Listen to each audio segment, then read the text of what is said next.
morning, Leandro. Good morning. Today we're going to talk about retailer relationships. Your background is actually with Casino, a French retailer that does business globally. I'm interested in what your motivation was when you were at Casino about using Advantage Report. Advantage was bringing us insights, outputs, and comments on how we could improve and develop this collaboration with the suppliers, and also giving us output how to understand what we're doing well with them.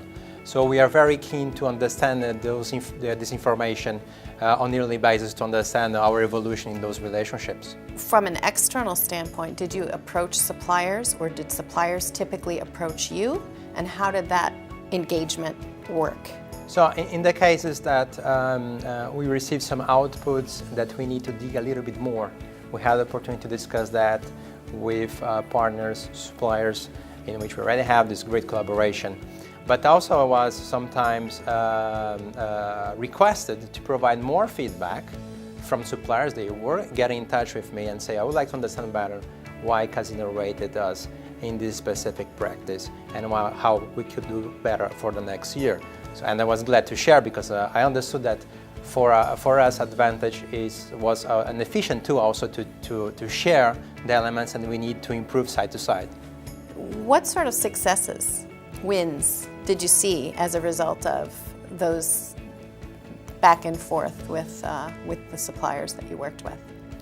So what we did with the Advantage outputs, first of all, we were testing according to the adherence of our strategy. So we are looking at the things that we are meant to do and seeing the results through the report and see the things are related somehow.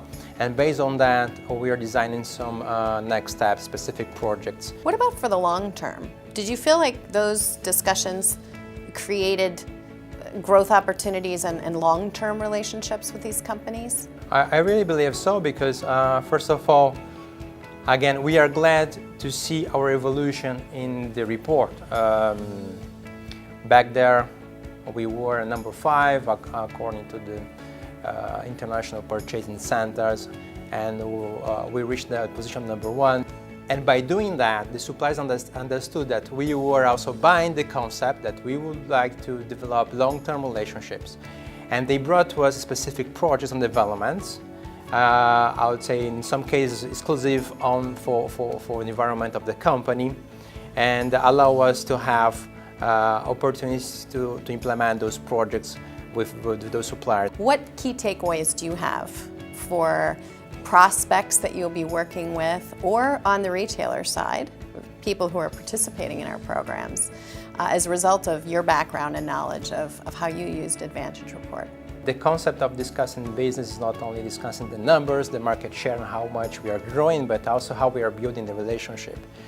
For me, this is the most important part on discussing business, because the relationships, they are the base. If tomorrow we're going to find solutions and opportunities for growth, market share, projects. It really creates the opportunity to open yourself, or for companies to open themselves up to that transparency. It's not always easy to say what you have to say, and depends on the profile of the people that you have in front of you. So Advantage provides an opportunity for those entities to really go deep on the discussion, address all the topics that they think are important, and give it what's mostly important in a summarized way, so we can understand easily what are the opportunities that we have to tackle for the future. Right, together. Exactly. Thank you, Leandro. And thank you for joining us today for Advantage Connect.